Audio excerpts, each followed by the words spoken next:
आज हम लोग बात करेंगे electric field on axis of charging. Charging के एक्सिस पे इलेक्ट्रिक फील्ड की बात करेंगे। यहाँ कुछ बात का ध्यान रखना है।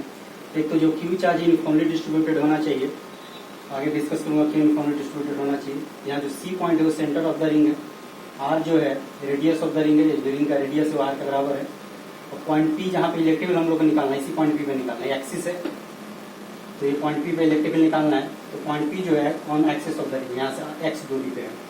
इस टाइप से कुछ है, ये रिंग है, ये रिंग है, और इस रिंग का ये सेंटर हुआ, तो इस सेंटर से जो लाइन पास किया परपेंडिकुलर, ये एक्सिस होता है।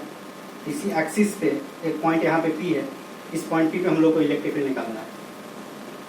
तो इसका फार्मूला डेराइव करने की तरह से हम लोग बेसिक से चलना होगा। बेसिक ये है कि कोई भी डिस्कशन पहले भी हम लोग किए, लाइन चार्ज का इलेक्ट्रिक फील्ड निकालना, तो पॉइंट चार्ज लेकर के डिस्कस किए कि एक पॉइंट चार्ज लेंगे, उसके अकॉर्डिंग फिर आगे डिस्कस करेंगे। तो मान लो यहाँ पे अगर पॉइंट चार्ज एक लें हम लोग, इस पॉइंट पे कहीं भी ले सकते हैं, इस रिंग पे, इस रिंग पे अगर कहीं भी पॉइंट चार्ज ले, रिंग है, रिंग पे छोटा सा चार्ज लेंगे, तो ये जो छोटा सा चार्ज है यहाँ पे, ये जो छोटा सा चार्ज है, इस पॉइंट पे फील्ड किधर देगा? क्या इस लाइन जो तिरछा जो लाइन है, इस लाइन के अलॉन्ग देगा? क्योंकि पॉइंट चार्ज का जो फील्ड होता है उस लाइन ज्वाइनिंग के अलॉन्ग होता है। पॉजिटिव है तो अपने से दूर होगा, निगेटिव है तो अपने तरफ होगा। तो इसके कारण यहाँ जो चार्ज है उसके कारण फील्ड अगर बात करें तो यहाँ पे, और ध्यान दोगे 3 डायमेंशनल डिस्कशन है थोड़ा, क्योंकि ये जो डॉट है, डॉट का मतलब वो अंदर ऐसे रिंग रखा हुआ, ये रिंग है, ये वाला पार्ट बाहर निकला हुआ, ये वाला पार्ट अंदर ऐसे रिंग है, ये एक्सिस है, ये डिस्कशन मैं कर रहा हूँ यहाँ पे। तो ये इसका आधा पार्ट जो प्लेन है, प्लेन के अंदर में, आधा पार्ट प्लेन के बाहर में, ये वाला पार्ट प्लेन के बाहर में, ये वाला पार्ट प्लेन के अंदर में। तो ऐसे डिस्कशन के लिए थोड़ा सा इलिप्टिकल दिखा दिया जाए, परफेक्ट सर्कल नहीं दिखाते हैं, तो लगता है कि ये कुछ अंदर ये इस प्लेन के परपेंडिकुलर में, और इधर की ओर हम लोग को इलेक्ट्रिक फील्ड निकालना, ये एक्सिस है, एक्सिस पे इलेक्ट्रिक फील्ड निकालना। तो यहाँ अगर छोटा सा चार्ज हम लोग ले, यहाँ पे छोटा सा चार्ज मैं ले रहा हूँ, ये एक्सिस है, इस पे, तो इसके कारण इलेक्ट्रिक फील्ड क्या होगा? तो इस लाइन को ज्वाइन करो, क्या ऐसे होगा? तो इसके कारण इलेक्ट्रिक फील्ड इस डायरेक्शन में होगा, यहाँ पे, इसको मैं डी मान लिया। अगर यहाँ पे चार्ज डी स्मॉल क्यू मान लिया, डी कैपिटल क्यू ले लो, और ये कुछ लेंथ हम लोग मान लेंगे, तो जो डी क्यू चार्ज है वो निकाला जा सकता है। लेंथ अगर डीएल है तो चार्ज पॉइंट लेंथ से हम लोग निकाल सकते हैं, लेकिन वहाँ यहाँ ऐसा जरूरत नहीं है। डी क्यू का इंडिकेशन क्यू हो जाएगा, या क्या होगा आगे बात करेंगे, तो इसका कम नहीं आ जाएगा। पहले बात करते हैं कि इस डी के कारण इलेक्ट्रिक फील्ड क्या हम लोग निकाल सकते हैं। पॉइंट चार्ज का इलेक्ट्रिक फील्ड हमें पता है के q by r square. R कौन सा होगा? ये वाला तो कैपिटल आर है। ये क्या दूरी हम लोग को लेना है? ये ना दूरी होगा पॉइंट चार्ज से पॉइंट का दूरी, इसके अकॉर्डिंग हम लोग निकाल लेंगे। ये स्मॉल जो चार्ज उसके कारण इलेक्ट्रिक फील्ड हो गया।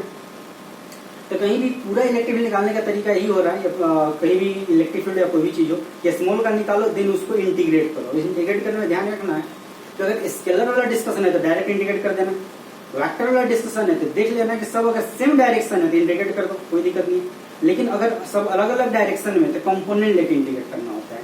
तो क्या मैं डी को इंटीग्रेट करके ये आ जाएगा या कंपोनेंट लेना होगा? यहाँ ध्यान दोगे तो इसका इलेक्ट्रिक फील्ड इधर होगा, यहाँ लोगे तो इधर हो जाएगा। जैसे यहाँ पे अगर दो, ध्यान दो,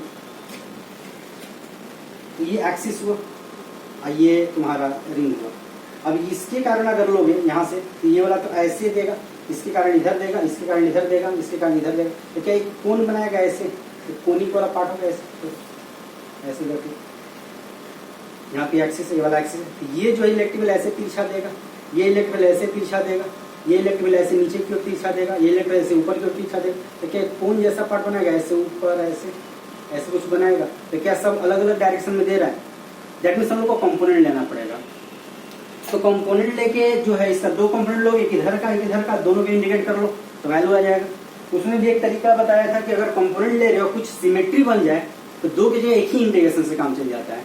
तो क्यों ना हम लोग एक नीचे में भी ले लें, यहाँ भी ले लें, यहाँ भी अगर ले लें तो ये भी जो होगा, अगर दोनों का लेंथ सेम है तो यहाँ चार्ज डी क्यू है, यहाँ भी चार्ज डी क्यू है। क्यों?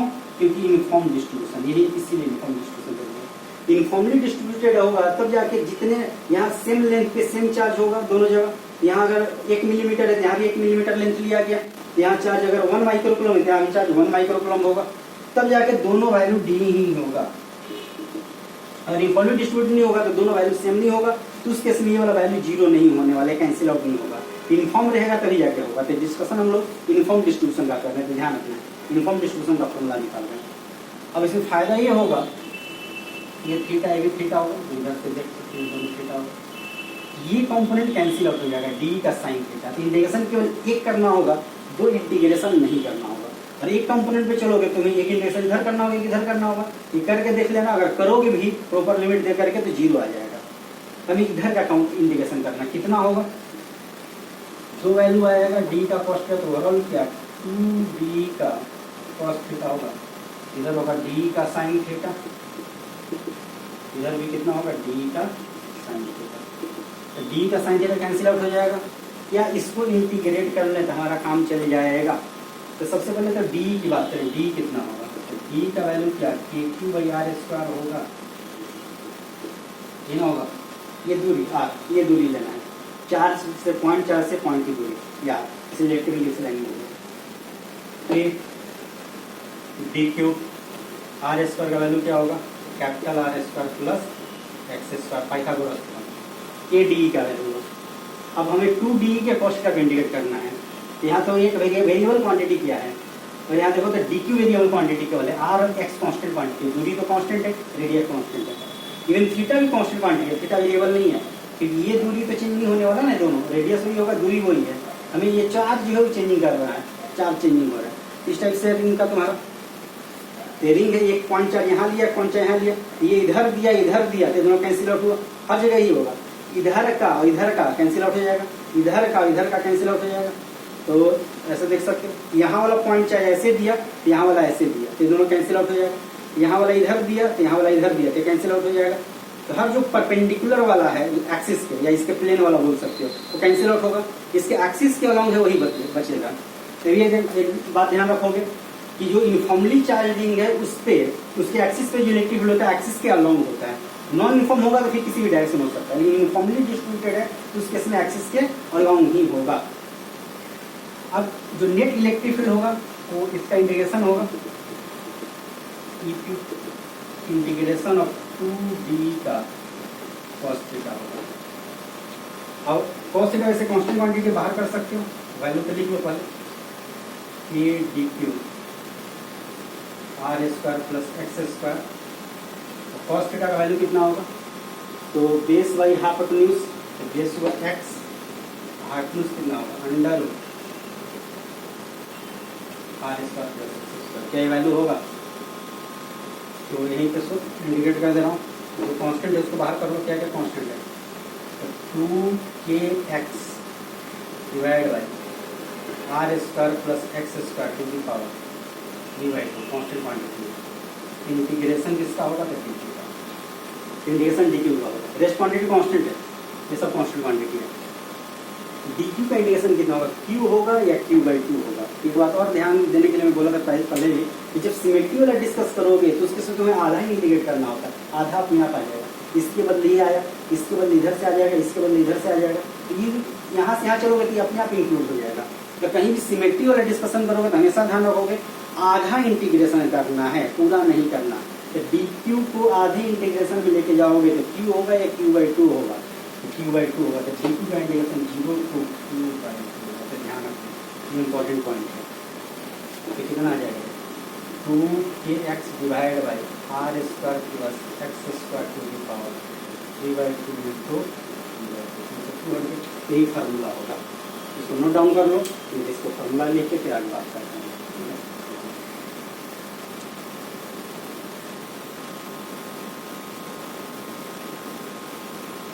तो ये फार्मूला बनेगा, उसी को लिखते हूँ यहाँ पे, KQ/R² plus x² whole to the power 2, इसको याद रखोगे। रिंग के एक्सिस पे फार्मूला है, और ये होना है तुम्हारा along axis of the ring. Direction की बात करोगे तो अलॉन्ग एक्सिस ऑफ रिंग के एक्सिस पे लोग लगा सकते हो, फार्मूला। अगर x 0 पुट किया जाए तो इलेक्ट्रिक फील्ड जो होगा वो सेंटर का आ जाएगा, तो सेंटर पे इलेक्ट्रिक फील्ड कितना होगा, 0 होगा। क्या पहले ही बात किए थे हम लोग कि सिमेट्री के कारण कैंसिल आउट हो जाता है, तो पहले भी आर्क वाला निकाला था, तो आर्क वाला में भी आया था कि सेंटर पे इलेक्ट्रिक फील्ड 0 होगा, अगर कंप्लीट सर्कल हो जाएगा। तो यहाँ से भी देख सकते हैं x 0 पुट करोगे 0 हो जाएगा, पूरे टर्म को 0 कर देगा। अगर मान लो x tending to infinity, ring से बहुत ज़्यादा दूर चले गए तो देखो क्या वैल्यू आने वाला है। तो टेंडिंग टू इन्फिनिटी में कुछ अप्रोक्सीमेशन वगैरह करने को बताया था कि जो मल्टीपल टर्म है वहाँ पे कुछ नहीं करते हैं, बहुत बड़ा है बहुत छोटा में। जो एडेड सब्सट्रैक्टेड टर्म है उसमें छोटा वाले वैल्यू को गैप कर देते हैं, जो बहुत छोटा होता है दूसरे कंपेयर में बड़ा वाला को रखते हैं। तो एक्स टेंडिंग टू इन्फिनिटी मतलब एक्स के कंपेयर में आर छोटा हो गया, बहुत छोटा हो गया, तो आर को गैप कर सकते हैं हम लोग। इस एक्स को नहीं गैप करना है या उसको इन्फिनिटी डायरेक्ट नहीं लिखना है। देखिए क्यू एक्स डिवाइड बाई क्या हो जाएगा, x square to the power 2 से 2 हट गया तो कितना आ गया, एक्स का होल क्यूब, तो हो जाएगा ये क्यू बाई एक्स स्क्वायर। क्या ये पॉइंट चार्ज वाला फॉर्मूला हो गया? होगा भी। ये रिंग है और इसके नजदीक में हो तुमको ये रिंग दिखाई दे रहा है, यहाँ से बहुत दूर चले जाओ, 7 किलोमीटर दूर चले जाओ तो क्या ये तुम्हारे पॉइंट चार्ज दिखाई देगा? इवन अगर मुझे ही बहुत दूर से देखोगे, ऊपर एरोप्लेन वगैरह से देखोगे तो मैं तो पॉइंट चार्ज दिखाई दूंगा। कोई बिल्डिंग बहुत बड़ा बड़ा बिल्डिंग वही पॉइंट चार्ज दिखाई देता है, और एरोप्लेन से कभी देखे होगे तो बहुत ज़्यादा दूर चले जाते हैं तो बड़ा ऑब्जेक्टिव पॉइंट चार्ज हो जाता है। तो ये जो रिंग होगा उसके लिए क्या हो जाएगा, तो पॉइंट चार्ज होगा। तो देखो ये कैसा है, तो पॉइंट चार्ज का फॉर्मूला, पॉइंट चार्ज।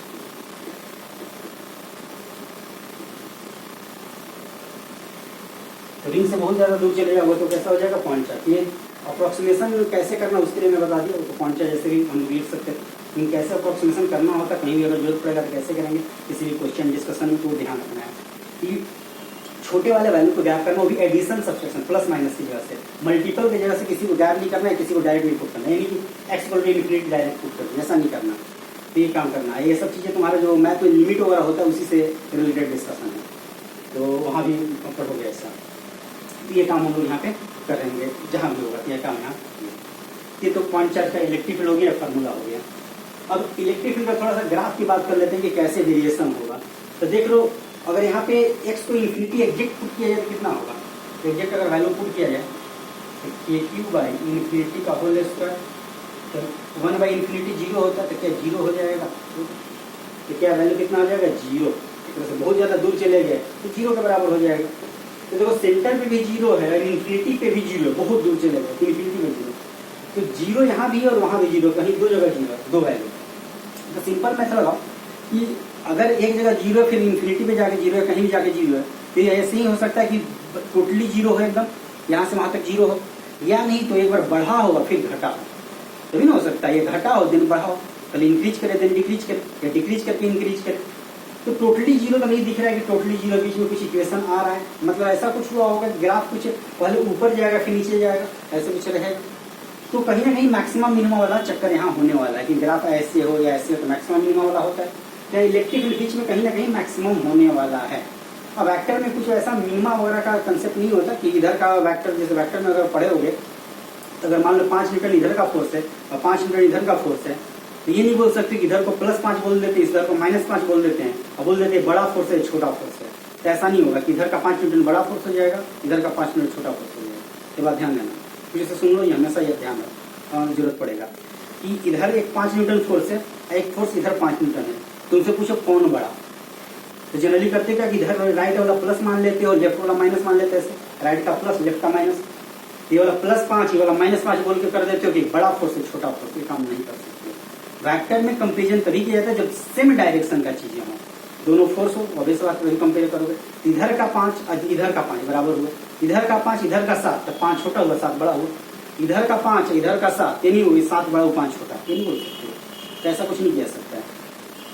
तो इसलिए मिनिमा का कोई ऐसा नहीं है कि मैक्सिमम मिनिमा दोनों होगा, वो एक डायरेक्शन में बोल देते हैं, लेकिन ऐसा कुछ है नहीं। तो सिंपली मैक्सिमा या मिनिमा कोई एक बात बोलो तो मैक्सिमा ही बोल देते हैं हम लोग, तो उसको निकालते हैं कि कितना आएगा, कहाँ पे आएगा। तो कहीं भी मैक्सिमा मिनिमा के लिए जो डिस्कशन होता है एक तो डिफ्रेंसिएशन वाला होता है, वही रहता है, जो कहीं कुछ और नहीं बैठ रहा है तो, क्योंकि और तो कुछ यहाँ बैठ नहीं रहा, क्योंकि एक्स ऊपर भी है एक्स नीचे भी है, तो कुछ डायरेक्ट नहीं बैठने वाला। जैसे साइन थीटा कॉस थीटा रहता था, तो साइन डायरेक्ट है तो मैक्सिमम वैल्यू 1 होता है, कॉस थीटा है तो उसमें वही काम कर लेते हैं। तो ऐसा कुछ है नहीं, यहाँ पे इसको डिफ्रेंसिएशन करना पड़ेगा। देखो डिफ्रेंसिएशन करते हैं, डिफ्रेंसिएशन करने पर देखो कितना आता है, 4 मैक्सिमम ई dy/dx 0 होना चाहिए। तो जी यहाँ पे x वेरिएबल है, क्योंकि हम लोग ये पता करना चाह रहे हैं कि एक्स के किस वैल्यू के लिए ई का वैल्यू मैक्सिमम होगा। एक्स वेरिएबल हो जाए, एक्स के रिस्पेक्ट में डिफ्रेंशिएट करेंगे, कांस्टेंट को बाहर कर रखिए कि डिफ्रेंसिएशन इसको करना होगा, केवल एक्स को नहीं करना होगा, ये भी है। तो डिवीजन वाला लगाना है, डिवीजन मेथड पता होगा कि क्या करते हैं, पहले नीचे वाला का whole square are square plus x square to the power 3/2 का होल स्क्वायर। फिर बाद क्या करते हैं, ऊपर वाला डिफ्रेंशिएट करते हैं, नीचे वाले को एज इट इज छोड़ देते हैं। ऊपर वाला डिफ्रेंशिएट कर दिए, नीचे वाला एज इट इज छोड़ दिए, बीच में क्या लगाते हैं, माइनस साइन। फिर ऊपर वाले को छोड़ दिए, डिफ्रेंशिएट किए नीचे वाले को, r square plus x square to the power 3/2।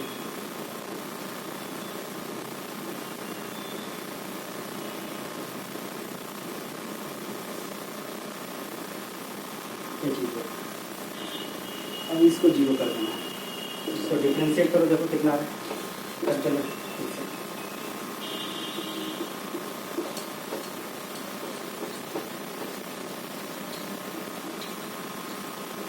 ये टर्म तो हट जाएगा, ये भी टर्म हट जाएगा, इसको जीरो करना, ऊपर वाला term d x by d x 1 हो गया, और इसको डायरेक्टली छोड़ना है, r square plus x square to the power 3/2 equal to कर लो। ये पूरे टर्म तो जीरो है ना, नीचे वाला टर्म इधर जाकर ऐसे जीरो हो गया, वाला हट गया, इन दोनों का आपस में बराबर कर लो एक्स। अब ये जो डिफ्रेंसिएशन है, थोड़ा बहुत आइडिया होगा कि इसमें जो है लेयर वाला मेथड लोग लगाते हैं। तो पहले जो पावर है उसको डिफ्रेंशिएट करेंगे, और उसके बाद फिर अंदर वाला डिफ्रेंशिएट करेंगे। तो पावर डिफ्रेंशिएशन क्या होता है, पावर मल्टीप्लाई कर लो, पावर मल्टीप्लाई कर लो, पावर एक घटा दो, अंदर को उसके बाद करेंगे, अंदर जैसा वैसे छोड़ देना है, पावर को घटा लो, 3/2 - 1 एक टर्म होगा। पहले पावर का डिफ्रेंशिएशन हो गया, पावर मल्टीप्लाई कर दिए, अंदर को एज इट इज छोड़ देना, पावर घटा दिया, अब अंदर को करना है। आर स्क्वायर कितना होगा, तो 2r मत कर देना, 0, आर स्क्वायर कॉन्स्टेंट क्वांटिटी है, r constant quantity, radius constant है, एक्स भगा रहे हैं, अब एक्स स्क्वायर का कितना होगा 2x। अब इसको सोल्व करो, देखो कितना है, तो ये हो गया तुम्हारा r square plus x square to the power 3/2, 2 से 2 हट गया, तो 3x स्क्वायर, वो r square plus x square to the power 1/2, 3/2 से इधर 1/2 इधर ला दो, तो कैंसिल आउट होकर कितना बचेगा, कि r square plus x square तो बचेगा, जैसे कर दो 3/2 - 1/2, इधर से इधर आएगा तो पावर घटाओगे ना, डिवीजन में पावर घटता है, इधर हो गया 3x स्क्वायर, ये कितना 1 हो जाएगा, मतलब R square plus x square equal to 3x square, are square equal to 2x square, value लो यहाँ से ले तो चलोगे, एक्स स्क्वायर क्या, एक्स जो है एक्स स्क्वायर पहले आर स्क्वायर बाई 2, एक्स का वैल्यू का plus minus r by root 2 होगा,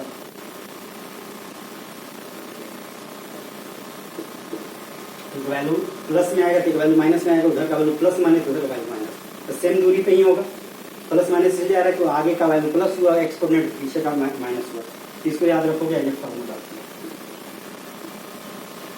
x equal to r by root 2 पे इलेक्ट्रिक फील्ड जो होता है मैक्सिमम होता है, नोट डाउन करो, फिर इसके ग्राफ पे आते हैं।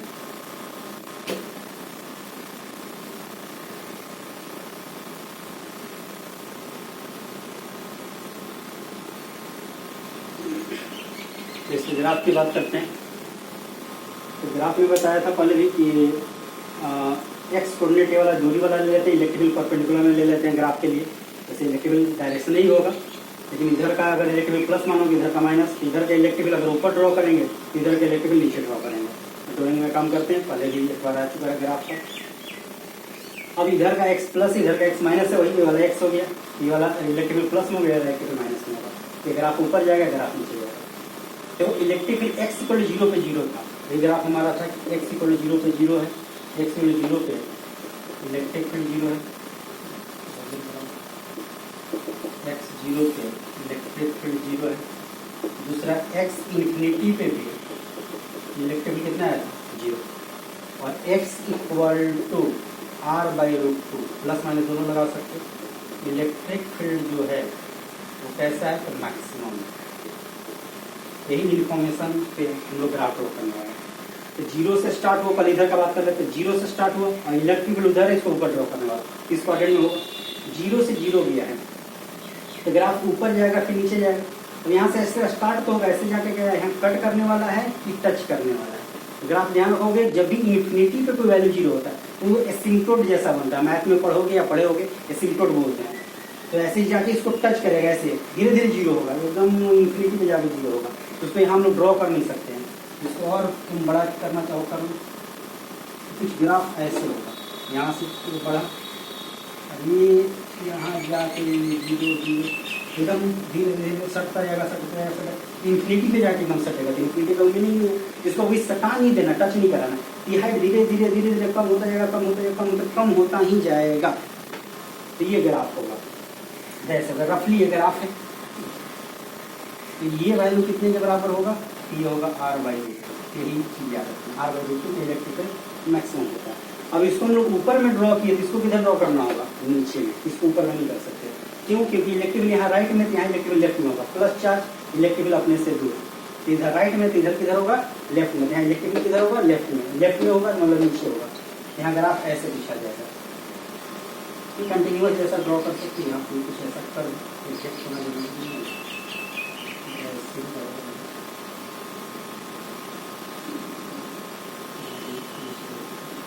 तो दोनों ग्राफ सिमेट्रिकल हो, मिरर इमेज एक तरह से होगा, इसको इसके साथ करोगे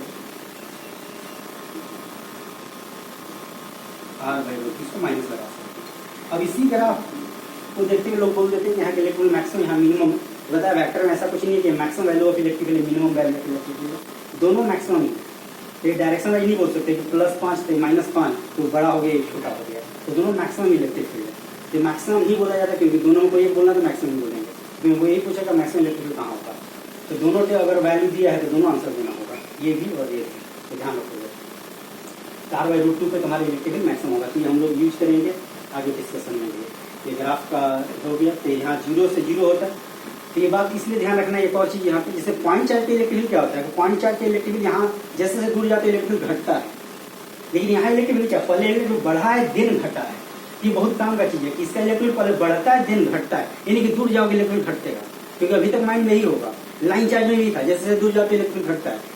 तो जनरली माइंड में होता है पॉइंट जो भी चार्ज उससे दूर जाएंगे तो इलेक्ट्रिकल घटेगा, तो ऐसा नहीं है। एक अरेंजमेंट हमारे पास है रिंग, रिंग के अरेंजमेंट में जैसे से दूर जाते हो पहले इलेक्ट्रिकल बढ़ता है और देन घटता है, फर्स्ट इंक्रीजिंग देन डिक्रीजिंग। ये हमें ध्यान रखना है, यहाँ पे ऐसा सिचुएशन पे क्वेश्चन रहता है, तो ध्यान रखना है। आगे क्वेश्चन इस पे दिया जाता है इस कंसेप्ट पे, तो नोट डाउन करो, फिर आगे बात करते हैं।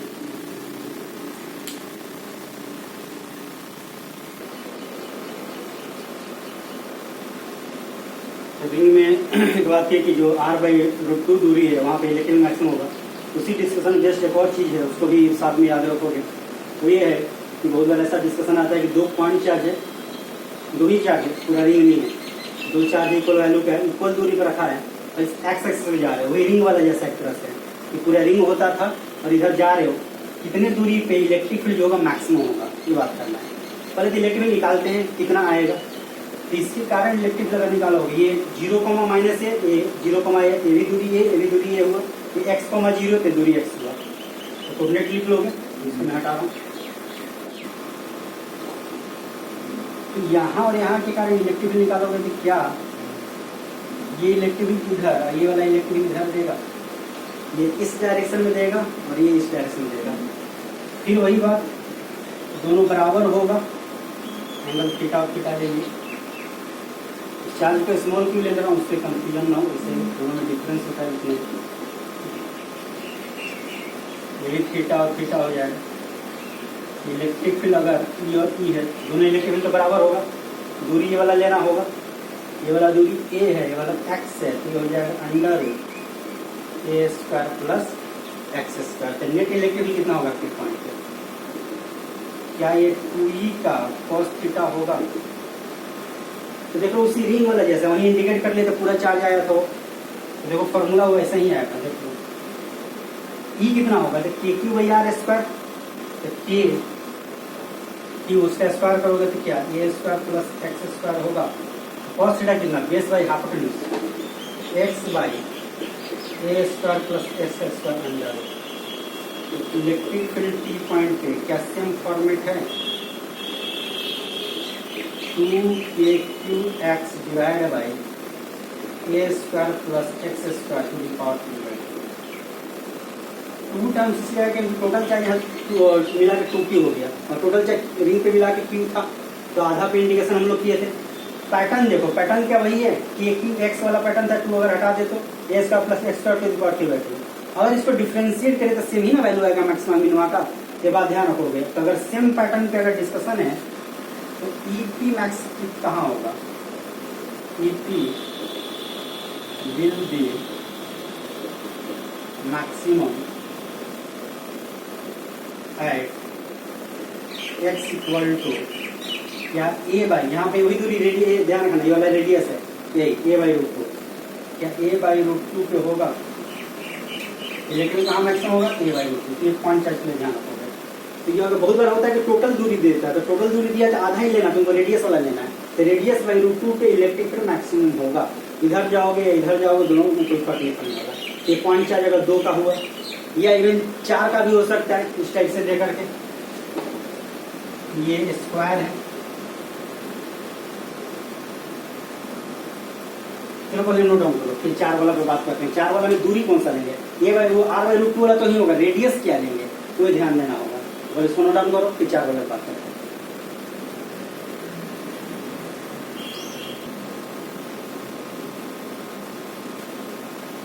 तो देखो ये स्क्वायर है, ये प्लेन है, प्लेन में 4 पॉइंट है, 1 2 3 4 ऐसे मान लो, 1 2 3 4 ये स्क्वायर। इसके परपेंडिकुलर जो है ये सेंटर से पास करते हुए एक्सिस को एक तरह से इस पे ये वाला पॉइंट आ रहा है, ये 90 डिग्री दिखाया जाता है। तिरछा पॉइंट को अगर कोई एंगल, छोटे एंगल को 90 डिग्री दिखाए, इसका मतलब ये प्लेन के ये परपेंडिकुलर है।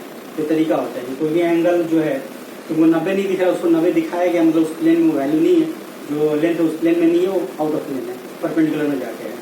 ये प्लेन है, ये वाला चार्ज वाला उसके परपेंडिकुलर है। एक तरह से ये जैसे दिखा रहा हूँ, ये मान लो ये स्क्वायर है, 1 2 3 4 है, इस सेंटर से पास करते लाइन है, इसमें तुम भाग रहे हो। किस एक्स के लिए इलेक्ट्रिकल मैक्सिमम होगा निकालना है। अब यहाँ देखो, इसको ये सब निकालोगे तो फिर वही चारों को लेकर के कैंसिल आउट कराना पड़ेगा। अगर ध्यान से देखो, ये दोनों डायगोनल एक दूसरे कैंसिल आउट करेगा, इधर और इधर जाके, फिर ये दोनों डायगोनल एक दूसरे कैंसिल आउट करेगा। तो ये रिंग वाला सिस्टम है क्या, पूरा रिंग में है। जैसे रिंग में हम लोग डायगोनली कैंसिल आउट कराते थे, यहाँ वाला यहाँ को, यहाँ वाला यहाँ को, यहाँ वाला यहाँ को, क्या वैसे ही 2 चार्ज वाला है, 4 चार्ज वाला है, ये दोनों इसको कैंसिल आउट करेगा, ये दोनों इसको कैंसिल आउट करेगा। एग्जैक्टली जो 2 था उसमें क्या था कि यहाँ और यहाँ था, तो ये रेडियस हम लोग ले लिए थे, तो सेम डिस्कशन आने वाला। मेन है कि रेडियस क्या लोगे। तो देखो कैंसिल आउट, ये दोनों चार्ज करेगा, ये दोनों चार्ज करेगा, तो ये दोनों चार्ज जो है उसका डायमीटर होगा, ये डायमीटर होगा, ये डायमीटर हुआ, मतलब डायगोनल जो है डायमीटर होगा, तो ये रेडियस इतना लेना होगा, ध्यान रखोगे। ये रेडियस लेना होगा, उसका वैल्यू 2 करना होगा, ये ध्यान रखना है। तो फिर से देखो, ये जो सर्कल होता था, ऐसे सर्कल होता था, तो ये डायगोनली हम लोग कैंसिल आउट कराते थे, डायगोनल का आधा रेडियस हुआ, तो रेडियस बाय रूट 2 फॉर्मूला होता था।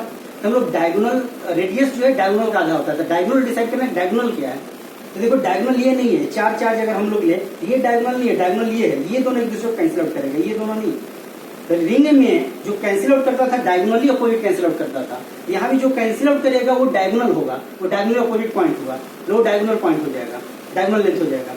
ये दोनों कैंसिल आउट किया, ये डायगोनल लेंथ हो गया, तो डायगोनल लेंथ का आधा तुमको रेडियस लेना, उसको रूट 2 से डिवाइड कर देना, तुम्हारा आंसर आ जाएगा। यही काम करना होगा यहाँ पे। तो ये डिस्कशन में है, जो डायगोनल लेंथ है वो कितना है,